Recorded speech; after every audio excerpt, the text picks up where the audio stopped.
দেশ বাঁচাও গণতান্ত্রিক মঞ্চ তিনটি জায়গায় পারমিশন চেয়েছিল এই প্রোগ্রাম করার জন্য। একটা হচ্ছে কালীঘাট মোড়, একটা মুক্তদল, আর একটা কোথায় দোলা, ফায়ার স্টেশনের অপোজিটে। কিন্তু তাদের পারমিশন দেওয়া হয়নি।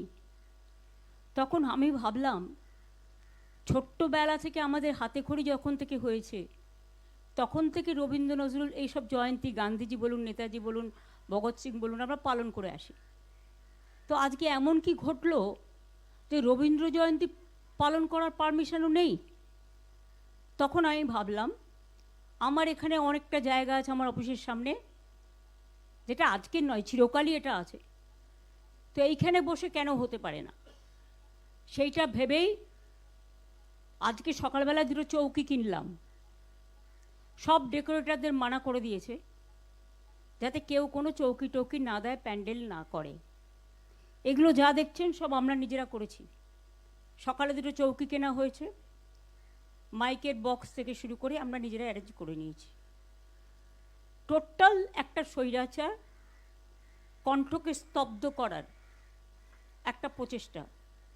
দেখুন, আমরা প্রথম থেকেই বলেছি আমাদের নীতির লড়াই, নৈতিকতার লড়াই আজ থেকে শুরু হবে সন্ত্রাসের বিরুদ্ধে। ভোটে কি হয়েছে না হয়েছে আপনারা সবাই জানেন। আমি আগেও অনেকবার বলেছি, আজকে আমি রবি ঠাকুরের জন্মদিনে এসব অশুভ কথা বলতে চাই না।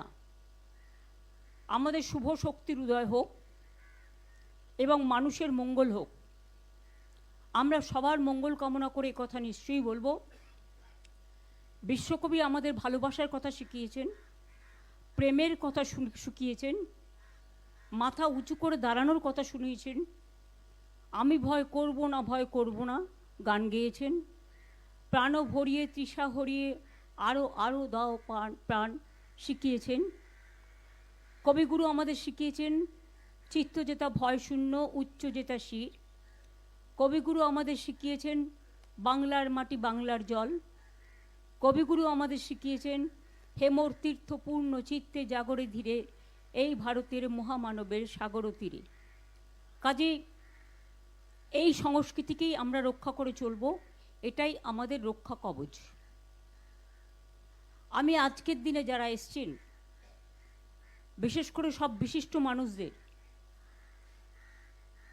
এবং যারা ভয় পেয়েছেন তাদের আমি বলবো, আমি কিন্তু কাউকে রিকোয়েস্ট করা পছন্দ করি না। যার ইচ্ছে হবে মানসিকভাবে, নীতিগতভাবে, তারা নিজেদের মাটির টানে, শিকড়ের টানে তারা একত্রিত হবে, এটা আমি বিশ্বাস রাখি। এবং তাই আমাদের এখানে যারা উপস্থিত হয়েছেন সবাইকে আমি অনেক অনেক প্রণাম, অভিনন্দন জানাচ্ছি। এবং কবিগুরুর এই জন্মদিন দিয়ে আমাদের যাত্রা হলো শুরু।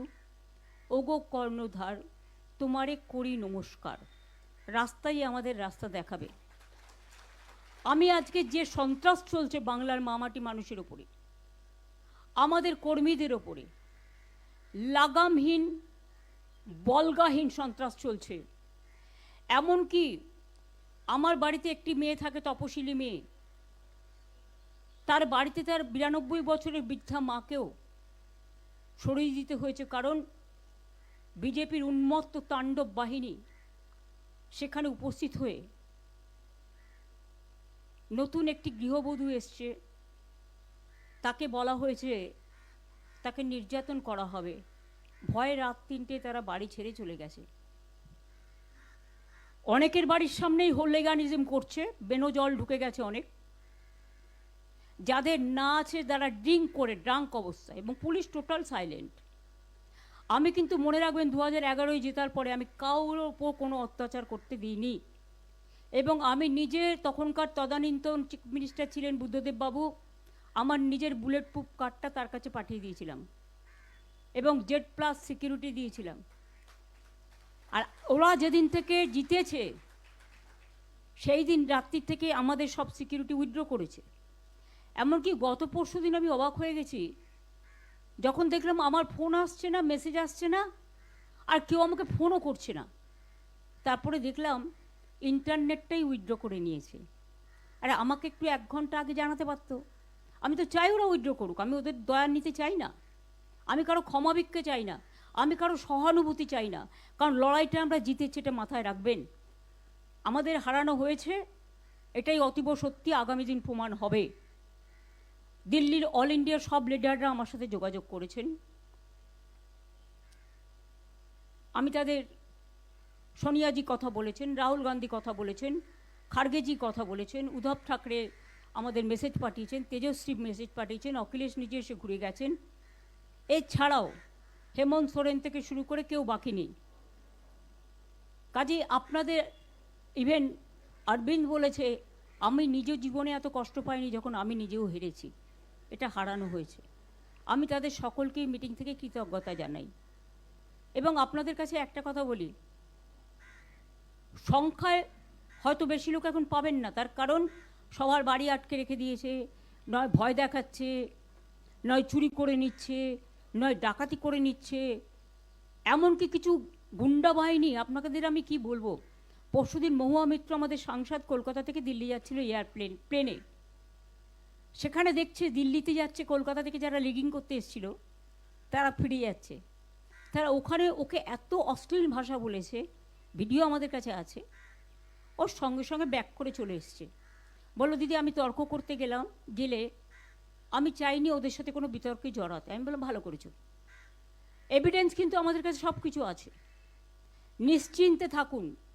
আমরা এই লড়াইটা, কল্যাণ আছে, আমি আছি, চন্দ্রিমা আছে, কপিল সিব্বল আমাকে ফোন করেছিল, অভিষেক মনু সিংভি ফোন করেছিলেন, বললেন যা সহযোগিতা করার আমরা করব। প্রশান্ত ভূষণজিও লড়াই করছেন, মেনকাও আছেন, আমি নিজেও সিনিয়র বার অ্যাসোসিয়েশন বার কাউন্সিলের লয়ার, বিমানদা আছেন আমাদের খুব সিনিয়র অ্যাডভোকেট, অশোকদা আছেন, আমাদের বৈশা আছে, শুভাশিস আছে, চন্দ্রিমা আছে, অনেকেই আছে।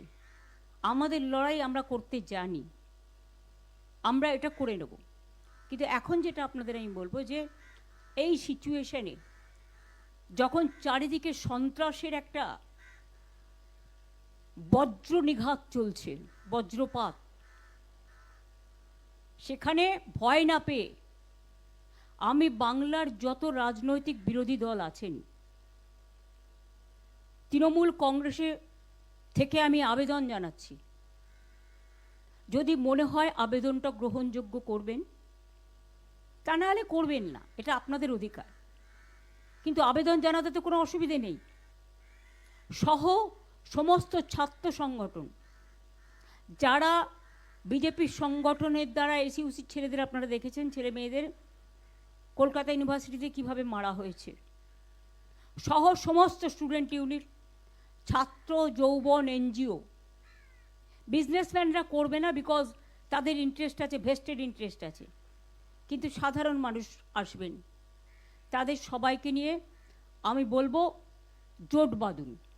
আমরা সবাই চাই একটা যৌথ প্ল্যাটফর্ম তৈরি হোক, যে প্ল্যাটফর্মে অল পলিটিক্যাল পার্টি যারা বিজেপির এগেনস্টে, এমনকি আপনারা যদি বলেন লেফটিস্ট, আমার কোনো ইগো নেই, আমি সবাইকে নিয়েই চলতে চাই।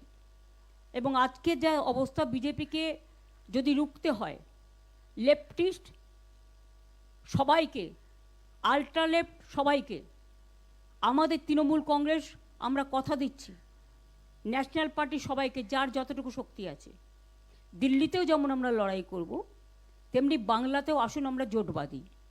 যদি কেউ এ ব্যাপারে কোনো রাজনৈতিক দল আমার সাথে কথা বলতে চান, আমি 4টে থেকে 6টা পর্যন্ত অ্যাভেলেবেল আছি অফিসে, আমাকে জানাবেন, আমি নিশ্চয়ই আপনাদের সাথে কথা বলবো। আমার মনে হয় এটা আমি একটা রবীন্দ্রনাথের সামনে দাঁড়িয়ে এই আবেদনটা সবার কাছে রাখলাম। এখন কিন্তু এটা ভাবার সময় নয় আমি কে ওকে, এনিমিজ মাই ফ্রেন্ড, এটা ভাবার সময় নয়। আমাদের ফার্স্ট এনিমি হচ্ছে বিজেপি, রাজনৈতিকভাবে যারা দেশের ভালো চায় না, বাংলার ভালো চায় না, বাংলার মানুষের উপর খুব অত্যাচার করছে, বাইরের গুন্ডাদের নিয়ে এসে, লুম্পেনদের নিয়ে এসে, যাদের কোনো সেন্স নেই, ড্রাঙ্ক অবস্থায়। আমার বাড়ির সামনেও সকালবেলা যাতা করেছে, অভিষেকের বাড়ির সামনেও ধাক্কা সারাক্ষণ চলছে, এমনকি ওর বাচ্চারা আছে, সেখানে ধাক্কা টাক্কা মারছে, দরজা খোলো, মেয়েকে বের করে দাও। এমনকি টিচার পড়াতে গেছে, তাকে জিজ্ঞেস করেছে কেন ঢুকছেন, তিনি বলেছেন আরে আমি তো টিচার, শিশুরা পড়াশুনো করবে না। এইসব চলছে। এই অবস্থার মধ্যে দাঁড়িয়ে লড়াইটা কিন্তু আমরা তো লড়বই, কিন্তু আমি সমস্ত বিজেপি বিরুদ্ধেই রাজনৈতিক দলকে, সমস্ত এনজিওসদের, অনেক পলিটিক্যাল অর্গানাইজেশন আছে যারা অনেক সামাজিক কাজ করেন, তাদের সবাইকে আবেদন করব, নিউট্রাল অনেক প্ল্যাটফর্ম আছে তাদেরও আবেদন করব, যার কোনো ব্যবসায়িক ইন্টারেস্ট নেই তারা কিন্তু এই আবেদনে দয়া করে সাড়া দেবেন। কারণ ব্যবসায়িক ইন্টারেস্ট যাদের আছে তারা একটু একটু করে সরে যাবে, কারণ তারা তাদের নিজেদের স্বার্থ দেখবে। তাদের নিয়মিতই সরকারে যে থাকে তার স্বার্থে জড়িয়ে পড়ে, আর যখন নিজের স্বার্থে বদনাম করে চলে যায় আর খেসারতটা দিতে হয় রাজনৈতিক দলকে। আমাদের ওদের প্রয়োজন নেই।